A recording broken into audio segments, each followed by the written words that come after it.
ഇത് മുഹമ്മദുൻ റസൂലുള്ളാഹ്, അല്ലാഹുവിൻ്റെ ദൂതർ സല്ലല്ലാഹു അലൈഹി വസല്ലം. അല്ലാഹു റസൂലുള്ളാഹിന്റെ പേര് പറയുന്നു.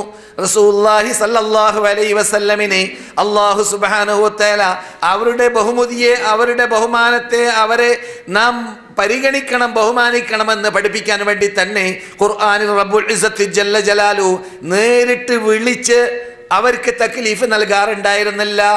യാ ഇബ്രാഹിം എന്ന് വിളിച്ചതുപോലെ, യാ മൂസ എന്ന് വിളിച്ചതുപോലെ റസൂലുള്ളാഹി സല്ലല്ലാഹു അലൈഹി വസല്ലമിനെ അള്ളാഹു നേരിട്ട് വിളിച്ചിട്ട് ഖുർആനിൽ സംസാരിച്ചതായ ആയത്ത് കാണുകയില്ല.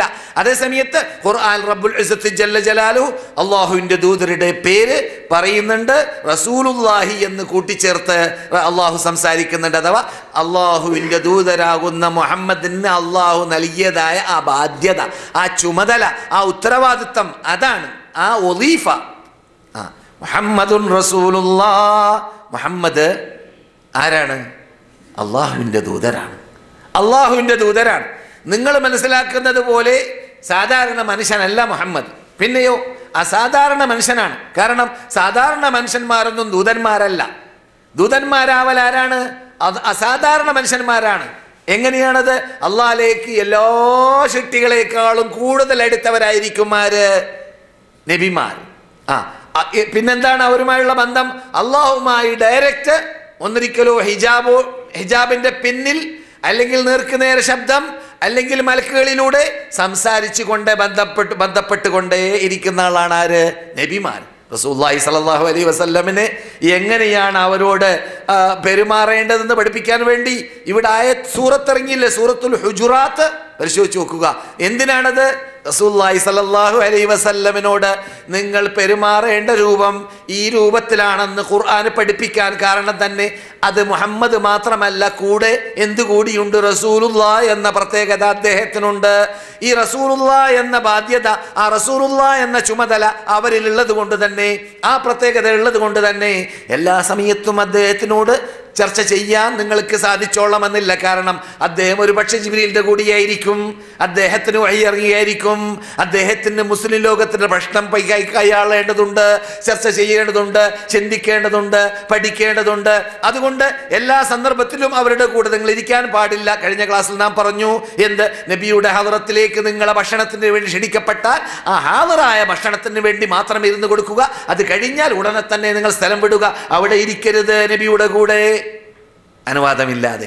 അതുപോലെ തന്നെ നിങ്ങൾ നബിയെ മറ്റുള്ളവരോട് സംസാരിക്കും പോലെയുള്ള സംസാരം നബിയോട് ലാ തജഅലു ദുആ റസൂലി ലാ തജഅലു ദുആ റസൂലി കദുആഇ ബഅദികും ലിബഅദ്. നിങ്ങൾ നബിയോടുള്ളതായ വിളി, അവരോടുള്ളതായ അഭിസംബോധനം, സംസാരം പരസ്പരം അങ്ങും മുഹമ്മദ്, അബൂബക്കർ എന്ന് വിളിക്കും പോലെ വിളിക്കാൻ പാടുള്ളതല്ല. അങ്ങനെ എല്ലാ റസൂലിനോട് സംസാരിക്കേണ്ടത്. മനസ്സിലായില്ലേ? എന്ന് മാത്രമല്ല, സംസാരിക്കുമ്പോൾ തന്നെ യാ റസൂലല്ലാഹ് എന്ന് വിളിച്ചുകൊണ്ട് അവരോട് സംസാരിക്കുമ്പോൾ തന്നെ നിങ്ങൾ നബിയേക്കാളും ശബ്ദം പൊക്കരുത്. നിങ്ങൾ പരസ്പരം സംസാരിക്കും പോലെ സംസാരിക്കരുത്. അബൂബക്കർക്ക് നബിയിലേക്ക് ഏറ്റവും അടുത്ത വ്യക്തിത്വമല്ലേ? അബൂബക്കർ സംസാരിക്കുമ്പോൾ കൂട്ടിച്ചേർക്കുന്ന കാണാം പലപ്പോഴും ഹദീസിൽ, ഫിദാക ഉമ്മി വ അബി യാ റസൂലല്ലാഹ്, എൻ്റെ വാപ്പയും ഉമ്മയും നിങ്ങൾക്ക് ഞാൻ പ്രായശ്ചിത്തം നൽകുന്നു ദൂതരെ. എന്താണ് വേണ്ടത്? എന്താണ് പറയുന്നത്? എന്താണ് കൽപ്പിക്കുന്നത് എന്ന രൂപത്തിലാണ് മഹാനായ അബൂബക്കർ വരെ സംസാരിക്കാറുള്ളത്. എന്തുകൊണ്ട്? അള്ളാഹുവിന്റെ കൽപ്പന അതാണ്, ലാ തർഫഉ അസ്വാതകും, എന്താണ്? ഫൗഖ സൗത്തിൻ നബി. നിങ്ങൾ റസൂലുള്ളാഹി സന്ദർശകരെ ഉദ്ദേശിച്ചിട്ടാണ് ഞാൻ ആയത്ത് ഓതാൻ കാരണം, സന്ദർശകർ റസൂലുള്ളാഹിന്റെ ഹദ്റത്ത്, റസൂൽ അന്ത്യവിഷമുള്ള സ്ഥലത്തേക്ക് ചെന്നാൽ ആദ്യത്തെ ഒരു ആർച്ചുണ്ട് തെക്ക് ഭാഗമാണ് ഇവിടെ ഖിബില. തെക്ക് ഭാഗം ഉസ്മാൻ ഇബ്നു അഫ്ഫാൻ കെട്ടിയ പള്ളിയിൽ കൂടി പോകുമ്പോൾ ആദ്യത്തെ ആർച്ചിന്റെ മീതെ എന്ത് കാണാം? മക്കാന മുഹമ്മദുൻ അബാ അഹദി മിർ റിജാലിക്കും വലാകിൻ റസൂലുള്ളാഹി വ ഖാതമൻ നബിയ്യിൻ എന്ന ആയത്ത് എഴുതി വെച്ചായിട്ട് കാണാം. അതിൻ്റെ അകത്ത് ആളാണ്, അതിൻ്റെ അകത്ത് ഖബറില്ല. അത് കഴിഞ്ഞാൽ പിന്നെ വരുന്നത് രണ്ടാമത്തെ ഇത് ആർച്ചാണ്. അതിൻ്റെ മീതെ എഴുതി വെച്ചിട്ടുണ്ട് എന്ത്? ഇന്നല്ലദീന യഗ്ദൂന അസ്വാതഹും ഇൻദ റസൂലില്ലാഹ്, റസൂലുള്ളാഹിന്റെ പരിസരത്തിൽ വെച്ചിട്ട് ശബ്ദം പൊക്കാതെ പതുക്കെ പതുക്കെ നബിയോട് സംസാരിക്കുന്ന വിഭാഗം അവരെ അള്ളാഹു പരിശോധനയിൽ റാങ്ക് നേടിയ മഹാത്മാക്കളാണെന്ന് ആദരിച്ചുകൊണ്ട് ഇറങ്ങിയ ആയത്ത്. പിന്നെയാണ് ലാ തർഫഉ അസ്വാതക്കും ഫൗക സൗത്തി നബിയ്യി വലാ തജ്ഹറു ലഹു ബിൽ ഖൗലി കജഹരി ബഅദുക്കും ലിബഅദ് അൻ തഹബത അഅമാലുക്കും വഅൻതും ലാ തശ്ഉറൂൻ. നിങ്ങൾ റസൂലുള്ളാഹി സ്വല്ലല്ലാഹു അലൈഹി വസല്ലമയോട് അഭിസംബോധന ചെയ്യുമ്പോൾ അവർ ശബ്ദത്തേക്കാൾ നിങ്ങളുടെ ശബ്ദത്തെ നിങ്ങൾ പൊക്കുകയോ നിങ്ങൾ പരസ്പരം അഭിസംബോധന ചെയ്യുമ്പോഴുള്ള ശൈലി നിങ്ങൾ അത് അംഗീകരിക്കുകയോ ചെയ്യരുത്.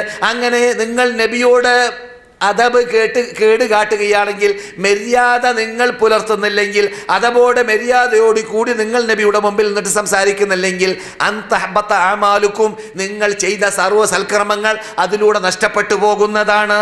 വഅൻതും ലാ തശ്ഉറൂൻ നിങ്ങൾ അറിയാതെ നിങ്ങൾ നിസ്കരിച്ച നിസ്കാരം കുന്നുകയറും. നബിയെ നിങ്ങൾ അവഗണിച്ചാൽ, നബിയെ നിങ്ങൾ തരം താഴ്ത്തിയാൽ, നബിയുടെ മുമ്പിൽ വെച്ചിട്ട് നിങ്ങൾ ശബ്ദം പൊക്കിയാൽ എന്നൊക്കെ. ഇത് റസൂലുള്ളാഹി സ്വല്ലല്ലാഹു അലൈഹി വസല്ലമിന്റെ വഫാത്തിന് ശേഷവും നബിയുടെ പള്ളിയിൽ വെച്ചിട്ട് ശബ്ദം പൊക്കാൻ പാടില്ല എന്നാണ് സലഫ് സാലിഹ്യങ്ങൾ പഠിപ്പിച്ചത് എന്നത് നിങ്ങളുടെ ശ്രദ്ധയിലുണ്ടാവണം. കാരണം നിങ്ങൾ അഥവാ എൻ്റെ ശബ്ദം കേൾക്കുന്ന സദസ്യർ പ്രത്യേകിച്ച് റസൂലുള്ളാഹിന്റെ പള്ളിയിലേക്ക് സാധാരണ പോയിക്കൊണ്ടേയിരിക്കാൻ അള്ളാഹു ഭാഗ്യം നൽകിയവരായതുകൊണ്ട് ആ ഭാഗ്യം ശരിക്കും ഉപയോഗപ്പെടുത്തണം. അതേ സന്ദർഭത്തിൽ മദീനത്തെ പള്ളിയിൽ ശബ്ദകോലാലമുണ്ടാക്കുന്നവരോട് എതിർക്കുവാനും അവരെ അതിൽ നിന്നിട്ട് പിൻവലിപ്പിക്കുവാനും അവർക്ക് അംറും ബിൽ മഅറൂഫ് നഹ്യുൻ അനിൽ മുൻകർ ഉപദേശം ചെയ്ത് അവർക്ക് സത്യം ബോധ്യപ്പെടുത്തി കൊടുക്കുവാനും, കുഴപ്പമുണ്ടാക്കാനല്ല കേട്ടോ, സത്യം ബോധ്യപ്പെടുത്തി കൊടുക്കുവാനും പരിശ്രമിക്കേണ്ടതാണ്. മഹാനായ ഉമർ ഇബ്നുൽ ഖത്താബ് റളിയല്ലാഹു തആല അൻഹു മദീനയിൽ ഖലീഫയായിരുന്ന അമീറുൽ മുഅ്മിനീനായിരുന്ന കാലഘട്ടത്തിൽ എവിടുന്നോ വന്ന രണ്ടാള് ശബ്ദം പൊക്കുന്ന കേട്ടപ്പോൾ മഹാനായ ഉമർ പറഞ്ഞ വാർത്ത സഹീഹിൽ ഞാൻ ഇവിടെ പലപ്പോഴും പറഞ്ഞിട്ടുണ്ട്. നിങ്ങൾ എവിടുന്നാണെന്ന് ചോദിച്ചു. അവർ വിളിച്ചുകൊണ്ടു വന്നു. നിങ്ങൾ എവിടുന്നാണെന്ന് പറഞ്ഞു. ഞങ്ങൾ തായിഫിൽ നിന്നിട്ടാണ്. അപ്പോൾ അവർ പറഞ്ഞു, ലൗ കുന്തുമാ മിൻ അഹ്ലിൽ മദീനതി നിങ്ങൾ രണ്ടുപേര് മദീനക്കാരാണെങ്കിൽ ലഔജഅതുകുമാ ദർബ നിങ്ങളെ ഞാൻ അടിച്ച് വേദനിപ്പിച്ചിരുന്നേനെ. നിങ്ങൾ തായിഫാരായതുകൊണ്ട് രക്ഷപ്പെട്ട്, മദീനക്കാരാണെങ്കിൽ ഞാൻ വിടൂല, മദീനത്തെ പള്ളിയിൽ നിന്ന് ശബ്ദം പൊക്കാനോ എന്ന്. മനസ്സിലായില്ലേ? അപ്പോൾ അത് ഞാൻ പറഞ്ഞു വരുന്നത് മുഹമ്മദുർ റസൂലുള്ളാഹ് എന്ന ആ നാം സൂറത്തുൽ ഫതഹിന്റെ അവസാനത്തിൽ പഠിക്കേണ്ടതായ, അള്ളാഹു നമുക്ക് പഠിക്കാൻ വേണ്ടി റസൂലുള്ളാഹിനെയും സഹാബാക്കളെയും പരിചയപ്പെടുത്താൻ വേണ്ടി ഇറക്കിയതായ ആയത്തിന്റെ വിശദീകരണത്തിലാണ്. അതിലാണ് നമ്മുടെ ഇന്നത്തെ സബ്ജക്റ്റ് ആകുന്ന കുഫ്ർ എന്ന പദത്തെ 2 തവണ റബ്ബ് ഉപയോഗിച്ചതായ ശൈലിയും കേൾക്കാൻ പോകുന്നുണ്ട്. അതെ, വല്ലദീന മഅഹു നബിയോടൊപ്പം ജീവിച്ചതായ വിഭാഗം. നബി ഇവിടെ അള്ളാഹുവിൻ്റെ ദൂതരാണെന്ന് ആദ്യം തലക്കെട്ട് നൽകി. ഈ നബിയോട് കൂടി മദീനയിൽ ജീവിച്ച വിഭാഗം ആരാണെന്നറിയാമോ? അത് നിങ്ങൾ പലപ്പോഴും കേട്ട് പഠിച്ചതാണെങ്കിലും നാം പഠിക്കേണ്ടതുപോലെ പലപ്പോഴും പഠിക്കാറില്ല. പഠിച്ചാൽ തന്നെ പഠിപ്പിനെ പുതുക്കിയില്ലെങ്കിൽ നാം പഠിച്ചത് നമ്മിൽ നിന്നിട്ട് നഷ്ടപ്പെട്ടു പോകാനും സാധ്യതയുണ്ടെന്നല്ല, അതാണ് യാഥാർത്ഥ്യം. ഇത് ഇവിടെ നാം കേട്ടുകൊണ്ടേ ഇരിക്കണമെന്നത് അള്ളാഹ്ക്ക് നിർബന്ധമായത് കൊണ്ടല്ലേ 100-ൽ പരം പ്രാവശ്യം തദ്കിറത്തൻ എന്ന പദം അള്ളാഹ് ഉപയോഗിച്ചുകൊണ്ടേയിരിക്കുന്നത്. ഞാനിവിടെ പറയാറുണ്ട്, അത് അനിവാര്യമാണ്, അത് അത്യാവശ്യമാണ്. ഇവിടെ മദീനയിൽ, മദീന അണ്ടർന്ന് പുറത്ത്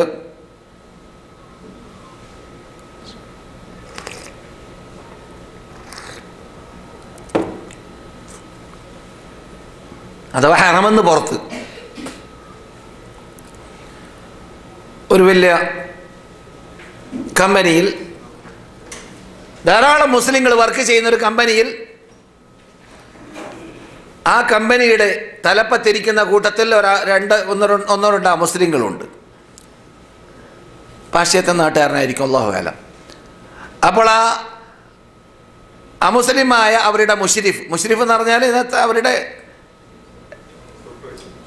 സൂപ്പർവൈസർ, അദ്ദേഹം ഒരു ദിവസത്തിൽ പലതവണ അദ്ദേഹം അവരോട് കൽപ്പിച്ചതായ കാര്യങ്ങൾ ചെയ്തോ ഇല്ലേ എന്നറിയാൻ വേണ്ടി വന്ന് സംസാരിച്ചു കൊണ്ടേ ഇരിക്കുമ്പോൾ ഒരു മുസ്ലിമിന് പ്രതിഷേധമുണ്ടായി. നിങ്ങൾ അങ്ങനെ ചോദിക്കേണ്ട ആവശ്യമില്ലല്ലോ, ഞങ്ങൾ വർക്ക് ചെയ്യൂലേ എന്ന്.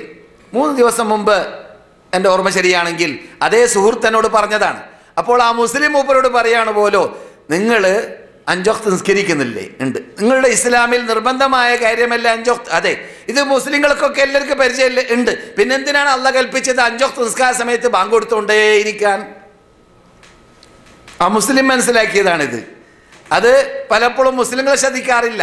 ഏത് നമുക്ക് അറിയുന്ന കാര്യമാണെങ്കിലും അശ്രദ്ധ എന്നത് നമ്മെ പിടികൂടും. പലപ്പോഴും ഈ അശ്രദ്ധ പിടികൂടുന്നതിൽ നിന്നിട്ട് നാം രക്ഷപ്പെടാൻ എന്ത് വേണം? ഓർമ്മിപ്പിച്ചു കൊടുത്തുകൊണ്ടേ ഇരിക്കണം. അല്ലാഹു സുബ്ഹാനഹു വ തആല നമ്മെ ഓർമ്മിപ്പിക്കാൻ വേണ്ടിയാണ് ഈ ബാങ്ക് എന്നത് മൂപ്പര് മനസ്സിലാക്കി വെച്ചിട്ടുണ്ട്. മൂപ്പര് വിശ്വസിച്ചില്ല എന്നുള്ളത് നമുക്ക് അറിയേണ്ട ആവശ്യമില്ല. അത് വിശ്വാസം എന്നൊക്കെ പറഞ്ഞാൽ അള്ളാഹ് നൽകുന്നതായ ഒരു മഹാഭാഗ്യമാണ്. അള്ളാഹു ആ ഭാഗ്യം നൽകിയവർക്ക് വിശ്വസിക്കാൻ പറ്റുന്നു.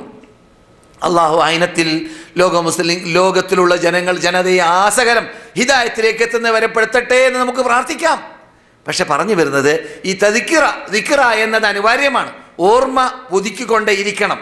നാം പറഞ്ഞുകൊണ്ടേയിരിക്കുന്ന കാര്യങ്ങൾ മുഹമ്മദുർ റസൂലുള്ളാഹ് വല്ലദീന മഅഹു അശിദ്ദാഉ അലൽ കുഫാരി റുഹമാഉ ബൈനഹും